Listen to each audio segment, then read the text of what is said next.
Mesdames, Messieurs, bonsoir.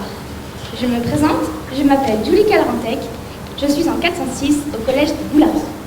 Je suis devant vous ce soir afin d'évoquer un sujet qui me tient particulièrement à cœur. Avant de commencer, je dois vous poser une petite question. Dites-moi, savez-vous combien on compte de merveilles dans le monde? Non? Eh bien, on en compte 7, très exactement.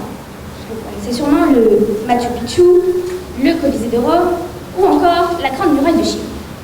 Inutile que je vous cite les 4 restantes, tant elles sont connues.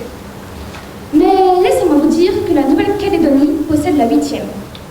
Avez-vous une petite idée de ce dont il s'agit? Non? Toujours pas? Eh bien, il s'agit tout simplement de notre grande et magnifique barrière de corail. Parlons-en justement. Elle s'étend sur 1600 km, plus de 1500 espèces de poissons ainsi que 400 espèces de coraux qui ont été listées. Inutile de préciser que cela représente un patrimoine écologique d'une valeur inestimable. Mais il faut également savoir que bien qu'elle ait été inscrite depuis le 7 juillet 2008 au patrimoine mondial de l'UNESCO, notre grande barrière de corail est aujourd'hui en grande souffrance. Effectivement, en 2016, l'IRD recense un phénomène de blanchissement des coraux. Fanny Oubrek, scientifique à l'IRD, estime que l'on a perdu environ 10% de nos coraux. Vous imaginez? Mais pensez-vous que cela soit terminé? Eh bien non, bien au contraire. Hélas, nos coraux sont fragilisés par l'acidification de l'eau. Je suis triste de vous annoncer que les espèces protégées sont encore menacées. En novembre 2018, un comptage de dugongs a été effectué. La Nouvelle-Calédonie en compte entre 700 et 800. Vous pensez peut-être que cela est beaucoup, mais si je vous disais qu'en Australie, ils en comptent 70 000. Mais connaissez-vous les raisons de ces dégradations sur l'environnement marin? Non, aucune idée. Eh bien pourtant, il y en a des choses à dire. Voici quelques exemples très significatifs.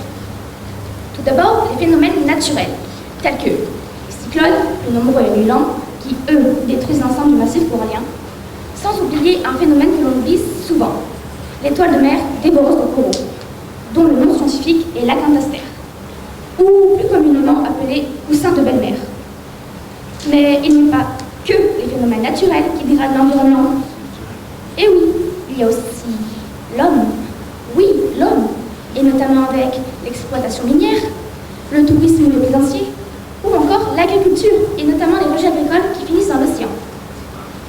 Si nous n'agissons pas rapidement, nos coraux vont mourir lentement mais inexorablement, et notre barrière de corail risquera de disparaître définitivement. La Nouvelle-Calédonie a mis en place plusieurs projets, mais ne devons-nous pas en faire davantage? Regardons ce que font nos pays voisins.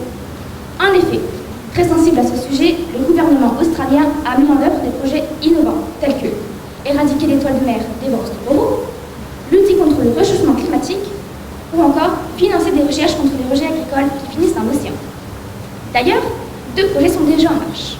D'une part, la production massive de larves de corail afin de reconstituer la Grande Barrière, et d'une autre part, une action beaucoup plus scientifique qui serait la pose d'un film biodégradable qui reviendrait recouvrir l'ensemble du massif corallien afin de le protéger de la chaleur.